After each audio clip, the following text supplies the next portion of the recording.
Chapter 9. Did you buy a present for Lucienne? Mom asked for dinner. I swallowed a forkful of spaghetti. Well, actually, no. She gazed up at me in surprise. But I thought you went to town to buy her something. Pass the Parmesan cheese, Dad interrupted. So far, those were his only words this evening. Guess he had a bad day at work. I don't understand, Mom insisted. What'd you do after school, Crystal? Nothing, Mom, I sighed. Can we change the topic? You got spaghetti sauce all over your chin, Cole pointed out. I made a face at him. Very helpful, I muttered. Guess I've been sitting across the table from you for too long. I'm picking up your habits. He stuck out his tongue at me. He had half a meatball on his tongue. Very mature. I forgot to ask you about basketball practice yesterday, Dad chimed in. How did that? Bad topic, I interrupted. Mom set down her fork. She blew a strand of hair off her forehead. Guess every topic is a bad one tonight, huh? Maybe, I grumbled, lowering my eyes to my plate.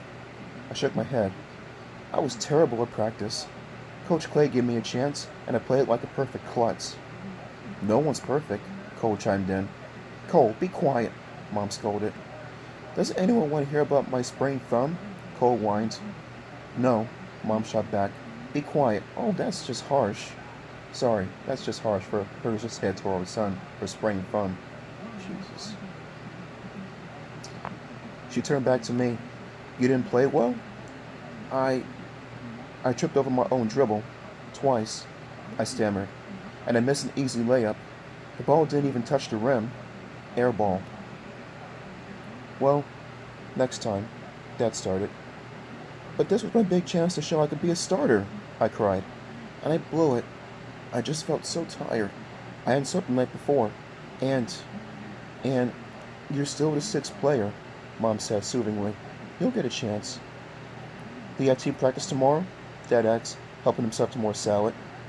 I shook my head. No. Tomorrow afternoon is chorus practice. Cole has it too. You know, the chorus is performing for the junior high graduation next month. I get to sing two solos, Cole bragged. I'm the only fifth grader in the chorus, and I'm the only one with perfect pitch. No one's perfect, I reminded him. I know, it was a really lame joke. No one laughed. Mom lowered her eyes to Cole's hand. How did you sprain your thumb? She asked. I didn't, Cole replied. I was just trying to get her to conversation. Mrs. Mellon, the music teacher, was a tiny bird-like woman. She always wore gray sweaters and gray skirts or pants. With her feathery gray hair and snipped beak of a nose, she always reminded me of a sparrow, or maybe a chirping chickadee. She called us her canaries. Greene County Middle School wasn't big enough to have a music room, so the chorus met after school in the corner of the auditorium stage. There were 8 kids in the chorus, 4 boys and 4 girls.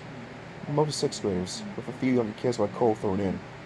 It was hard to put a chorus together in such a small school. Mrs. Mellon was late, so the boys shot paper clips across the stage at each other with rubber bands, and the girls talked about how dumb the boys were. When Mrs. Mellon finally arrived, her hands fluttering tensely at her feathery hair, she wanted to get right down to business.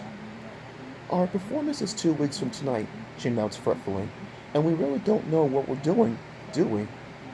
We all pretty much agreed that we need a lot more rehearsal time. Lucienne, who was the only soprano, raised her hand. Maybe we could lip-sync some songs, she suggested. You know, from records? Everyone laughed. I studied Lucienne. I wasn't so sure she was joking. No fooling around this afternoon, Mrs. Mellon said sternly. Let's see how much we can get done when we're being serious. We sang up our warm scales. We were interrupted when a large black spider dropped from the rafters into Lucienne's curly blonde hair. She shrieked and staggered back, and she began shaking her head wildly and tugging at her curls with both hands. Finally, the spider dropped onto the stage floor, and Cole tromped on it. Isn't that bad luck or something? A boy named Larry called to my brother.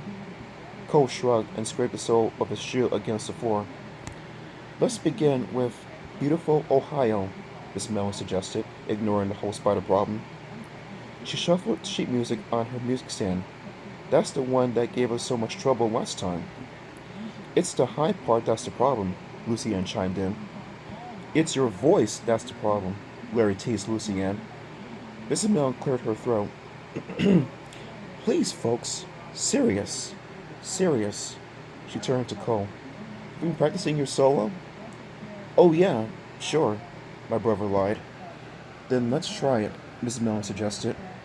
Remember, Cole, you wait 3 beats before you come in. No problem, Cole told her. At the last rehearsal, he didn't do it right once. Mrs. Mellon raised her arms, smiled, and fluttered her hands, her signal for us to start. We began to sing Beautiful Ohio. It's kind of a drippy song, but I like to sing the high part. Very good, very good, Mrs. Mellon encouraged us as we sang, a tight smile on her face. It did sound pretty good, until Cole began his solo. I saw him take a deep breath. He stepped forward, waited for 3 beats, opened his mouth, and sang, Block, block, block, block. Huh? Mrs. Mellon gasped. We all stopped singing. I stared hard at my brother. He had a confused expression on his face. He kept clearing his throat. Sing the words, Cole, Mrs. Mellon instructed sternly. You do know the words, right? Cole nodded. Let's begin with the chorus just before Cole's solo, she told us. We began again. As I sang, I kept my eyes on my brother.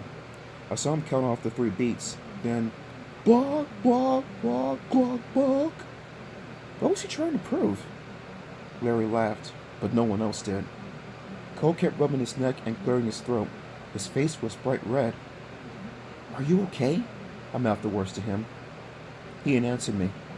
Cole, please, Mrs. Mellon pleaded. Stop fooling around. We really haven't time. She frowned at him. You have a beautiful voice. I know you can sing this. Will you please do your part?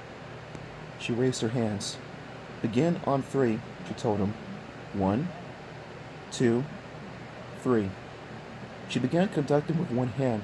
Now let's hear your best, she urged. Blah, blah, blah, blah, blah. My brother clucked in a high, silly voice. I stepped away from the other girls and rushed up to him. Cole, what is the big idea? I cried furiously.